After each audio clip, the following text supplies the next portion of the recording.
Hola, hoy es jueves de la segunda semana de Pascua y vemos en el libro de los Hechos de los Apóstoles cómo cuando ellos están predicando, pues los meten en la cárcel, luego salen, si salen y vuelven a predicar les vuelven a amenazar y quieren acabar con su vida, los quieren matar.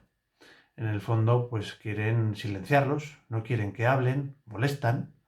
Lo mismo le había pasado al propio Jesús, que también le habían querido silenciar, también molestaba y por eso lo llevan en la cruz.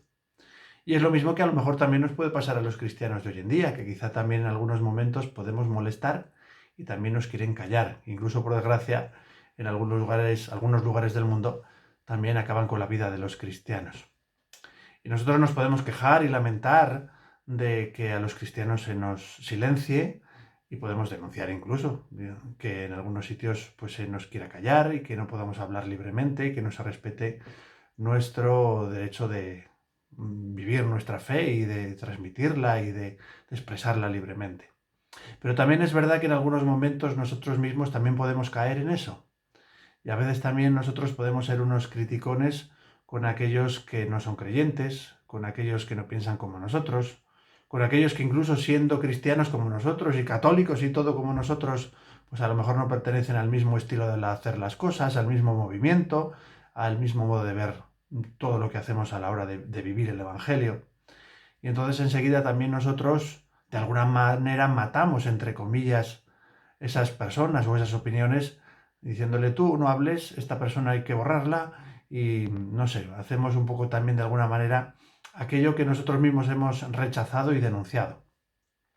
Y por eso le tenemos que pedir al Señor que nos dé humildad para darnos cuenta de que sí que es verdad que tenemos la verdad del Evangelio dentro de nosotros, pero que a la hora de expresarla y de vivirla, pues hay maneras distintas de hacerlo y no tiene que ser solo buena la nuestra.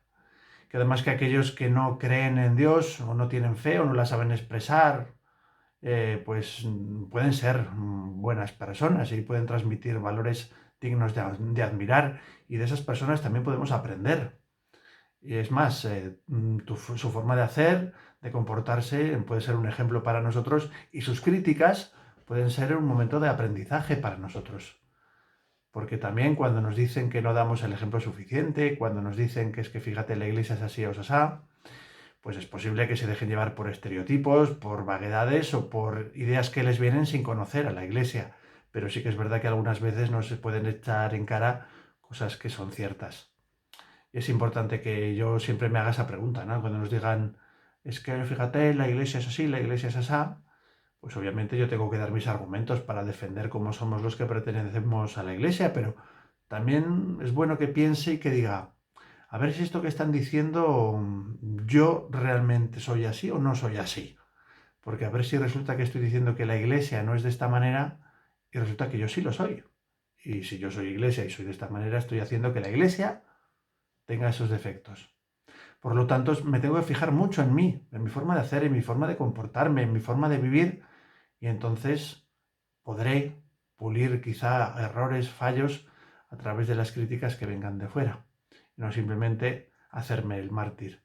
Porque una cosa es ser mártir, que es dar testimonio de la fe, incluso con la propia sangre, y otra cosa es hacerse el mártir. Estar todo el día quejándose diciendo es que me discriminan, es que no me hacen caso, es que fíjate. Y tenemos que evitar hacernos los mártires. Si algún día tenemos que vivir el martirio es otro tema, pero hacernos los mártires no. Y tenemos que pedirle al Señor pues que nos dé esa capacidad de ser, como dice Jesús en el Evangelio, ¿no? De aquellos que viven desde lo alto o en lo alto. Aquellos que viven desde el Espíritu. Aquellos que escuchan al Señor.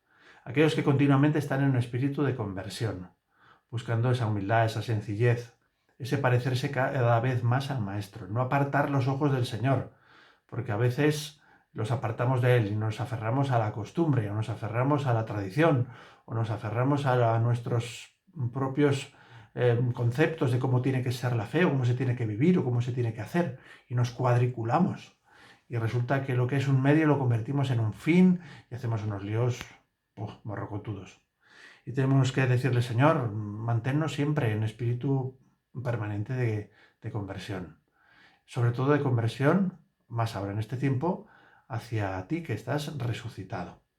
Que no me encierre en mí mismo, que no nos encerremos en nosotros mismos, pensando siempre que la Iglesia es la Iglesia de la cruz, que lo es, por supuesto que lo es, sino que nos demos cuenta que también la Iglesia es la Iglesia de la resurrección, de la vida, de la alegría, del perdón, del transmitir a los demás esa alegría del Evangelio y de vivir nosotros también desde esa alegría y lejos de estar todo el día llorando y lamentándonos de lo difícil que es, de lo mal que nos va o de lo pocos que somos, pues el que seamos capaces de decirle, Señor, gracias pues porque hemos escuchado tu palabra, porque hemos conocido a tu Hijo, porque hemos recibido la gran noticia de la resurrección.